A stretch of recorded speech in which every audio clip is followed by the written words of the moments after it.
तो आप सभी को हमारे तरफ से छठ पूजा की हार्दिक शुभकामनाएं मेरे और मेरे परिवार की तरफ से। और दोस्तों, कितने लोगों के यहाँ छठ पूजा होती, कितने लोगों की नहीं होती है, आप लोग ज़रूर कमेंट करके हमारे वीडियो में बताना। क्योंकि दोस्तों, हमारे यहाँ तो छठ पूजा नहीं होती है और मैं सिर्फ वीडियो के माध्यम से देखती हुई कैसे कैसे मतलब लोग करते हैं, कैसे कि नहीं करते हैं। और दोस्तों, एक बात आपको ये बताना चाहती हूँ कि छठ के दिन क्या हुआ कि मालती और विष्णु की याद भी, उनके मम्मी पापा, विष्णु के मम्मी पापा याद करके विष्णु को बहुत रोए दोस्तों। और इधर जो है ना दोस्तों, आप लोगों को बता दूँ ना कि मालती की याद करके युवराज बहुत परेशान है। क्योंकि दोस्तों, युवराज जब भी जाता है ना अपने घर, मतलब वहाँ उमरी अपने मतलब नाना के घर, तो वहाँ पर जब मालती का फ़ोटो देखता है ना दोस्तों, तो बहुत याद उसको आती है। और उसको देख करके युवराज क्या बोला, जिस बात को सुनकर सबका कलेजा बिल्कुल दहल गया युवराज की बातों को सुनकर। ऐसी ऐसी बात बोला ना अपने नाना से, अपने नानी नाना से, कि नानी नाना सुनकर बिल्कुल दंग रह गए हैं। तो दोस्तों, आप लोग वीडियो में बने रहिएगा, स्किप नहीं करिएगा। और स्किप करेंगे तो समझ में नहीं आएगा। और युवराज की क्या बातें, युवराज अपने पापा के लिए क्या बोल रहा है अपने नानी नाना से, नानी से नहीं दोस्तों, नाना से, सॉरी, नानी निकल आता है, जिसके लिए आप लोग माफ़ करना, अपने नानी से, अपने मौसी से। दोस्तों, जितना छोटा युवराज है उसका माइंड बहुत तेज़ है। भगवान उसका बहुत मतलब जो है, जिस तरह से उसके माँ बाप उसके पास नहीं है, और उस बच्चे को भगवान बहुत ही मतलब माइंड दिए हैं। भगवान करे कि युवराज बहुत आगे जाए। तो दोस्तों, हेलो गाइज, राधे राधे। कैसे हैं आप लोग? आशा करती हूँ कि आप लोग जहाँ पर भी होंगे स्वस्थ होंगे, मस्त होंगे, अपने अपने कामों में व्यस्त होंगे। तो गाइज, ये वीडियो किसी को दिल को ठेस पहुँचाने के लिए नहीं बनाई हूँ। अगर किसी को दिल को ठेस पहुँचता तो आप लोग माफ़ करना। तो गाइज, बस बात ये है कि जैसे कि छठ पूजा है आज, आप सभी को पता है। और छठ पूजा पे तो विष्णु की मम्मी तो व्रत रहती है, वो भी मालती की भी याद की है। ऐसा नहीं कि सिर्फ विष्णु की ही याद की। आप लोग तो जानते हैं मालती की सास बेचारी कितनी सीधी थी, और जितना विष्णु को मानती थी उतना मालती को भी मानती थी। लेकिन कहते हैं दोस्तों कि होनी जो होता है वो करके रहता है। और आगे क्या बताया जाए दोस्तों। चलिए दोस्तों, हम आपको बताते हैं बात। सबसे पहले कि जो युवराज गया है, मालती का जो फ़ोटो देखा ना दोस्तों, मालती को फ़ोटो को देखते ही वो अपने मम्मा को मतलब पहचान जाता है दोस्तों। क्योंकि बच्चा भले ही है लेकिन जो है वो कुछ भूला नहीं है कि मेरे मम्मा कौन है, मेरे पापा कौन है, मेरे चाचा कौन है, मेरे चाची कौन है, मेरे दादा कौन है, मेरे दादी कौन। तो वो सबको दोस्तों याद कर मतलब सबको पहचानता, किसी को मतलब ये नहीं कि वो किसी को भूला है, ठीक है। लेकिन अब वो कहता है कि मेरे मम्मी पापा से मिलाओ, मेरे मम्मी पापा से मिलाओ। हमारे पापा को पुलिस लेकर के गई है और आप लोग जो है पुलिस से पकड़वा दिए हैं। मतलब अपने नाना से दोस्तों बोल रहा है कि हमारे पापा को पुलिस से पकड़वा दिए हैं, हमारे पापा को पुलिस से छुड़ा दो, हमको मिला दो, अपने पापा के पास, हमारे पापा के पास क्यों नहीं भेजते हो। दोस्तों, सच बताऊँ ना, इतना बेचारा वो रो रहा था, इतना रो रहा था ना दोस्तों, कि उसके सब बातों को सुन करके ना बहुत दिल दहल जाता है। किस तरह से वो बच्चा, देखिए मासूम बच्चा है यार, अपने मम्मी पापा को आज भी याद करता है। भगवान करे कि ऐसा किसी बच्चे के साथ ना हो। मम्मी तो नहीं मिल सकती है लेकिन पापा तो मिल सकता है ना। लेकिन पापा को जो है ना, ऐसे ऐसे लोग हैं कि मिलने नहीं देते हैं। अगर युवराज इसी तरह अपने मम्मी पापा, अपने पापा का याद करता रहेगा ना, तो युवराज दोस्तों बहुत ही जल्द जाएगा विष्णु राज के पास। विष्णु राज आएंगे बाहर। लेकिन दोस्तों, आप लोगों को एक चीज़ बता दूँ ना, कितना भी हो, कितना भी हो, ठीक है, अब युवराज के नाना के युवराज की बातों को सुनकर युवराज के नाना के कान ठंडे हो गए हैं। ये कान जो बंद थे ना, ये कान की बत्ती जो है ना खुल गई है। एक दिन युवराज अगर बड़ा होगा तो वो कहेगा नहीं, अभी तो छोटेपन में कह रहा, चलिए छोटेपन में तो बात नहीं किसी को बुरी लगती, ठीक है। लेकिन जब वही बात युवराज बड़ा होकर के बोलेगा, तब फिर क्या होगा, तब क्या होगा आप लोग खुद बताइए। और ज़रूर ऐसा नहीं है कि नहीं बोलेगा, क्योंकि उस बच्चे को पास अगर कुछ भी नहीं बचेगा तो मतलब क्या बोलेगा कि हमारे नानी नाना, हमारे मामी मामा सब ले लिए हमारा, जो हमारे पापा को वहाँ भेज करके हैं। तो क्यों भाई, हम तो यही कह रहे हैं कि भाई देखिए, बच्चा है यार, बच्चे को पिता से मिलाना चाहिए, बच्चे को पिता से दूर नहीं करना चाहिए। लेकिन दोस्तों बहुत बहुत जब विष्णु राज उधर से कहते हैं ना, तब ये लोग विष्णु राज के पास ले जा कर के मिलाते हैं युवराज को, नहीं तो जल्दी से मिलाते भी नहीं हैं। और दोस्तों जब आपकी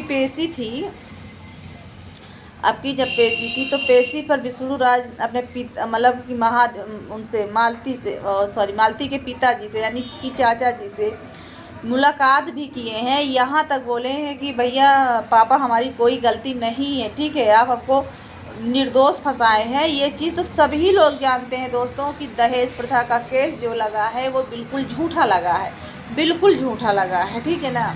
अगर मतलब कि मालती को कभी दहेज के लिए विष्णु राज ने कभी कुछ बोला ही नहीं है, लेकिन तब भी ये लोग दहेज का केस लगाए हैं, तो बिल्कुल सरासर गलत है। और दहेज ही लेना होता तो विष्णु राज मालती से दोस्तों मंदिर में शादी करता।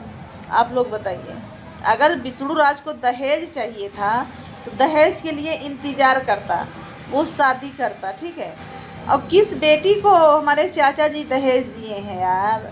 दहेज माने कुछ नहीं यार, झूठा किसी पे मत लगाओ। अगर कोई लड़का इतना अच्छा मिल जाता है ना, बहुत लड़के होते हैं दोस्तों कि दहेज मतलब कि उनको दहेज जो है इससे नहीं मतलब होता, लड़की से मतलब होता। उसी तरह विष्णु को सिर्फ और सिर्फ लड़की से मतलब था। और सोच भी ऐसी होनी चाहिए सभी को कि दहेज कोई वो नहीं होता है, ठीक है ना।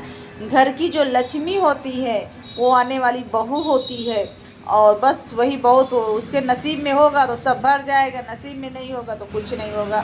शांति की बात ले लेते हैं, शांति को कितना दहेज दिया है चाचा जी आपने? कितना दहेज दिया है?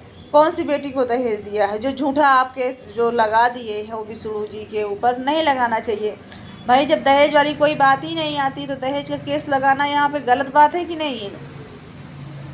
आज तो मतलब कि अभी सभी दुनिया जानती है, उसके बाद कल के युवराज भी तो देखेगा, वो भी तो जानेगा कि हमारे पापा को झूठे केस में फंसाया गया है। सही बात है कि नहीं? वो भी तो बोलेगा।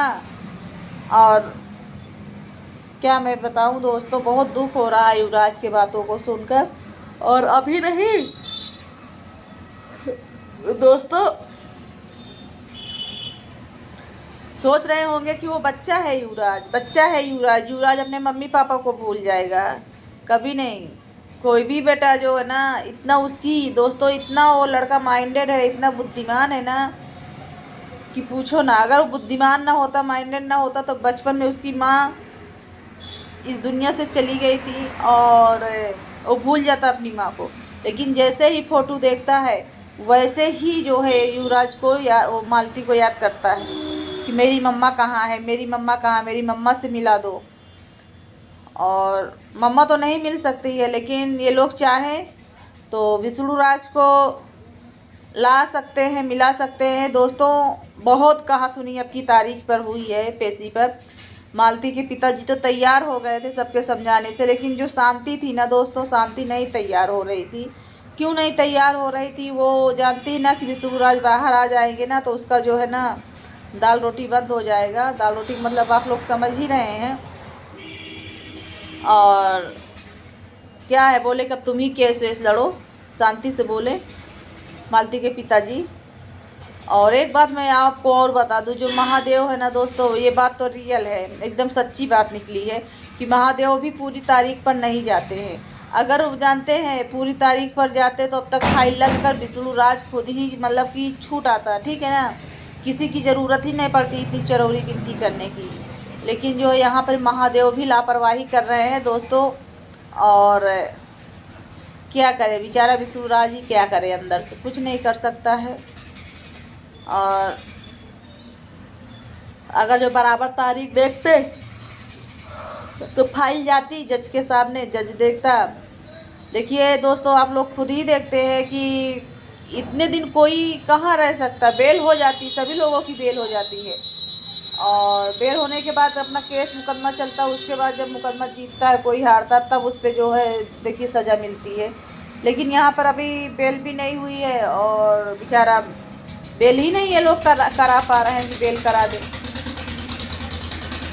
बस महादेव मालती के पिता के ऊपर आरोप लगा रहे हैं और मालती के पिता महादेव पर आरोप लगा रहे हैं। देखते हैं दोस्तों, 21 नवंबर को तारीख फिर लगी है। 21 नवंबर को विष्णु राज की तारीख फिर लगी है। देखा जाएगा क्या होता है। बाकी तो छूट तो आते अब की ही बार में कोशिशें पूरी जारी हैं दोस्तों। जितना कोशिश हो रहा है उतना सभी लोग कर रहे हैं। लेकिन हम अपने चाचा जी से यही कहना चाहते हैं कि चाचा जी चलिए ठीक है, महादेव तो नहीं कर रहा है, देख रहा है। क्योंकि भाई महादेव, आप लोगों को बता दूं ना, जितना भी केस में विष्णु राज के उसमें लगाया है, ठीक है, विष्णु राज अगर बाहर आएंगे तो एक एक पाई का हिसाब महादेव करेगा, ठीक है ना।